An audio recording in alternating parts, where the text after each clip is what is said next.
Hello and welcome to this course on timeline advertising. In this course, we're going to cover how to drive targeted traffic from Twitter with ads that appear in people's Twitter timelines. This course is divided into 3 modules. Module 1 covers campaign objectives and details. Module 2 covers ad groups and targeting. And Module 3 covers creating the actual ad itself and launching the campaign. By the time this course is over, you'll know how to effectively create and launch Twitter ad campaigns for your business. So without further ado, let's dive into the first module. Okay guys, welcome to Module 1. In this module, our expert will be teaching you about campaign objectives and details. So get ready to take some notes and let's jump right in. Okay, so here we are on the Twitter dashboard. We're going to come up here to Create Campaign. Click Start Over. And let's talk about these Twitter campaign goals. Now, campaign goals or objectives, you'll notice, are taking over advertising platforms. Google, AdWords, Facebook, and a bunch of other ones have chosen to create this step in their ad creation process where you can choose common campaign objectives and then those guide you with hints and tailorizations throughout the ad creation process. We've already seen that with a few of the other big ones. Now we're seeing it with Twitter. And overall, I think it's definitely a good thing, certainly more user-friendly. If you've been doing some of these on your own sort of ad hoc in the past, then you'll probably notice it's a little bit different now. So let's talk about app installs first. App installs is pretty simple. If you have a mobile app, if that's your business and you want to get more people to install it on their phone, literally click a link on Twitter and then that takes them to the App Store for your respective, OS, and then install your app. This is what you're going for. This is your campaign objective. The next one is followers. Now it says on and off Twitter here, but obviously what we're talking about is gauging your campaign success by the number of people who end up following your profile on Twitter. And that's pretty powerful, especially if in addition to your advertising, you also do a lot of organic promotion or organic content on Twitter, and you want to increase the range of that organic reach. Increasing your followers with paid ads is a good way to do that. And tweet engagements. This is a good one to go after if your primary concern is interaction with other Twitter users on Twitter. If you want people interacting with your brand when you tweet. So we're looking at retweets. We're looking at comments, likes, that sort of thing. Those will be what you're measuring the success of these campaigns by. Over here we've got promoted video views. That's pretty self-explanatory. Video, although it's not thought of as the primary thing on Twitter, since there's length restrictions and stuff, is still pretty powerful on Twitter, and video ads are a pretty significant and impactful way to get your message across. Website clicks or conversions. This is probably the most standard issue, meat and potatoes type of campaign goal. This covers sort of everything, especially things like lead generation, right? So you actually want people clicking away from Twitter and coming over to your web properties, namely, a landing page where you're collecting a lead, or if you're doing content marketing, maybe to a content piece with a retargeting pixel, or if you're selling something directly, sales pages, e-commerce stores, product listings, that sort of stuff. All of that is going to come here, and my guess is somewhere around 60-70% of those of you who are watching this video are going to be relying on this one somewhat heavily.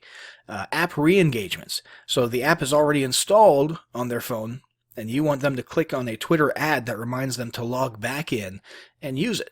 Okay, so if you're running some type of a video game app for iOS or Android, and this is a good way to get those people to log back into that app and play in that game with a nice, maybe a video ad or something. You actually see a lot of people doing this, a lot of companies doing this.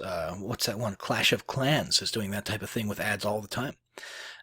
In-stream video views pre-roll. This sounds a lot like YouTube's in-stream video, and that's basically what it is. You're taking other people's content, you're taking existing content, and you're sticking your little video ad at the very beginning of it. It's going to be pretty short, but you get some pretty cool placement there that you wouldn't otherwise get.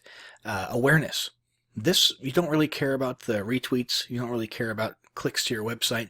You don't even really care about followers. What you want is your brand identity, literally your name, your logo, your identity in front of as many eyeballs as possible. Okay, so this is based on, impressions. Even if people are just swiping by and not really super conscious of the fact that they've just seen your brand, you're sort of building that subconscious, top of mind awareness, and this is a good campaign for building that. So now let's go ahead and click on followers. Let's say that we're trying to build a follower campaign so that we can increase our organic reach without having to pay for ads on Twitter.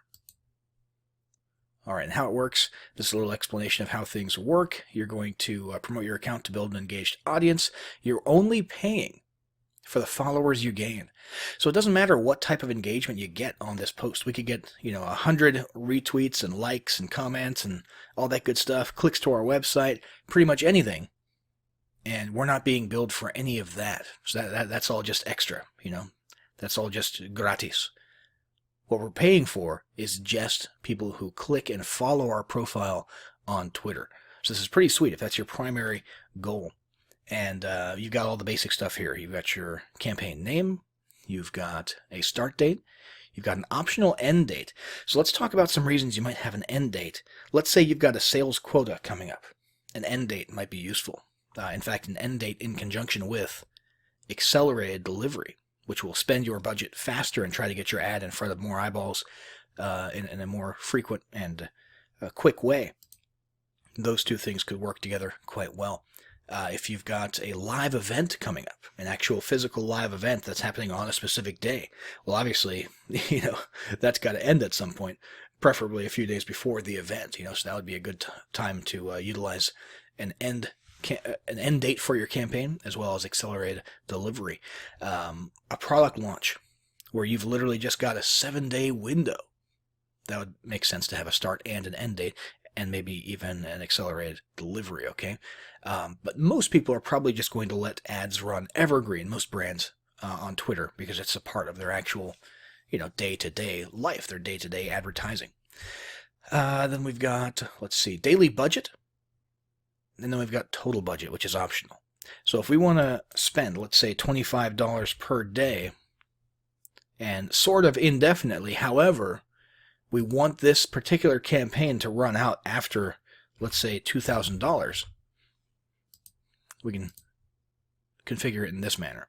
So after however many days, this will eventually grind to a halt when we hit our total budget, and then we can sort of stop and breathe and look back at the campaign to see how it performed and whether or not we want to change things up a little bit, start a new campaign, use a different approach. So that's pretty much it for campaign details. I'll set this back to standard. We're going to hit next up here, and that's going to bring us to the add groups page, and that's what we'll discuss in the next lesson.